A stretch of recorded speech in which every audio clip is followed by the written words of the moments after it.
నమస్తే. Welcome to Navodayam news. నేను శ్రీకాంత్. ముందుగా అందరికీ 78వ భారత స్వతంత్ర దినోత్సవ శుభాకాంక్షలు. వైఎస్ భారతి తెలుగు రాజకీయాల్లో పరిచయం అక్కర్లేనటువంటి పేరు. ఎందుకంటే ఆవిడ వైఎస్ జగన్మోహన్ రెడ్డి గారి భార్యగా, అలాగే వైఎస్ రాజశేఖర రెడ్డి కోడలిగా ఉభయ తెలుగు రాష్ట్రాల్లోని అందరికీ పరిచయం. ఈసారి మరి అయితే భారతి గారు రాజకీయాల్లోకి రాబోతున్నారా? ఏపీ పొలిటికల్ స్క్రీన్ పై ఆవిడ కనిపిస్తున్నారా అంటే అవుననే చెప్తున్నాయి వైసీపీలో కొన్ని వర్గాలు. ఆ వీడియో ఏంటో, ఆ కథ ఏంటో ఈ వీడియోలో చూద్దాం పదండి. వైఎస్ భారతి దివంగత ముఖ్యమంత్రి వైఎస్ఆర్ కోడలు, తాజా మాజీ ముఖ్యమంత్రి వైఎస్ జగన్మోహన్ రెడ్డి సతీమణి. ఆమె గురించి ఇప్పుడు ఆసక్తికరమైన చర్చ ఒకటి సాగుతుంది. వైసీపీ ఈసారి ఎన్నికల్లో ఘోరంగా ఓటంపాలైన క్రమంలో వైసీపీలో ఏ రకమైన కొత్త కళ కనిపించడం లేదంట.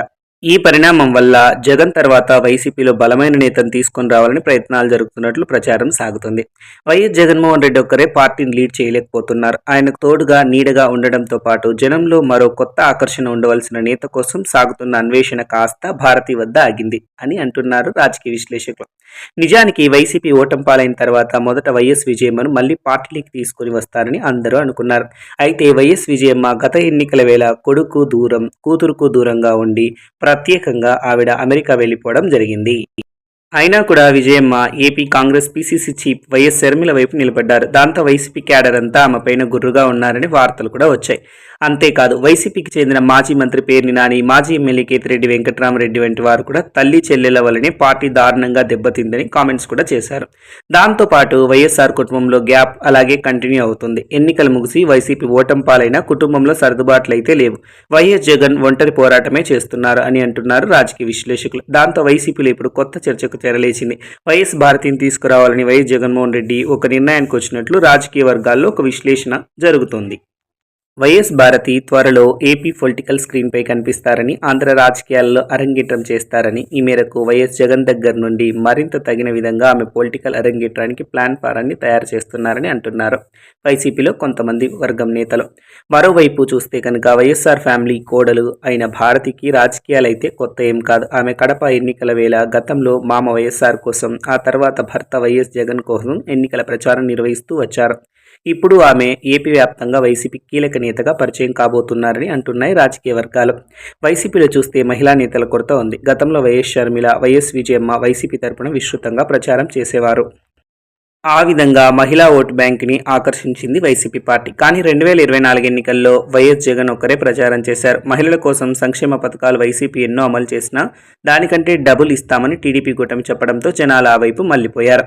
ఇక అధికారంలో ఉన్న టీడీపీ కూటమి ప్రభుత్వం రానున్న రోజుల్లో మహిళలకు ఉచిత బస్సు హామీని కూడా అమలు చేస్తుంది. అంటే ఆగస్టు 15 ఈ రోజు చంద్రబాబు నాయుడు గారి సారథ్యంలో కూటమి ప్రభుత్వం ఏపీలో మహిళలకు ఉచిత బస్సు ప్రయాణం కల్పించేదానికి అన్ని ప్రయత్నాలు చేస్తుంది. తల్లికి వందనం పేరుతో కార్యక్రమం కూడా అమలు చేసిన 18 ఏళ్లు నిండిన మహిళల ఖాతాలో నగదు బదిలీ చేస్తామని వైసీపీకే ధీటుగా టీడీపీ పార్టీ అయితే అప్పట్లో చెప్పింది. టీడీపీ కూటమి తీసుకున్న ఈ నిర్ణయాల వల్ల రాష్ట్రంలోని మహిళలకు మరింత దగ్గరవుతుంది అధికార పార్టీ. అయితే ఇందుకు బలంగా వైసీపీ పార్టీ మహిళా నేతను తీసుకురావాలని చెప్పే బాధ్యతల్లో ఉంది. జగన్ తన భార్య చేత రాజకీయ రంగేట్రం చేయిస్తున్నారని అంటున్నారు వైఎస్ఆర్ అభిమానులు. వైఎస్ఆర్ కోడలుగానే ఆమెను జనంలోకి పంపేలా భారీ ప్రణాళికలు వేస్తున్నారని అంటున్నారు. వైఎస్ఆర్ వారసత్వం కోసం ఓవైపు కుమార్తె షర్మిల పీసీసీ చీఫ్గా కాచుకొని కూర్చున్నారు. అయితే కోడలుగా ఆయన ఇంటి పేరుతో ఉన్న భారతికి ఎక్కువ వారసత్వ అధికారాలు ఉంటాయనేది వైసీపీ వ్యూహకర్తల భావనగా ఉంది. అందువల్ల వైఎస్ఆర్ కోడలుగా భారతిని జనంలోకి తెస్తే ఖచ్చితంగా కాంగ్రెస్కి షర్మిలకు కూడా ధీటైనగా చెక్కు పెట్టచ్చు అన్నది వారి మాటల్లో వ్యక్తమవుతున్నటువంటి అంశం. మరి భారతీ చేత షర్మిల కౌంటర్లు ఇప్పించడం సాధ్యమవుతుందా?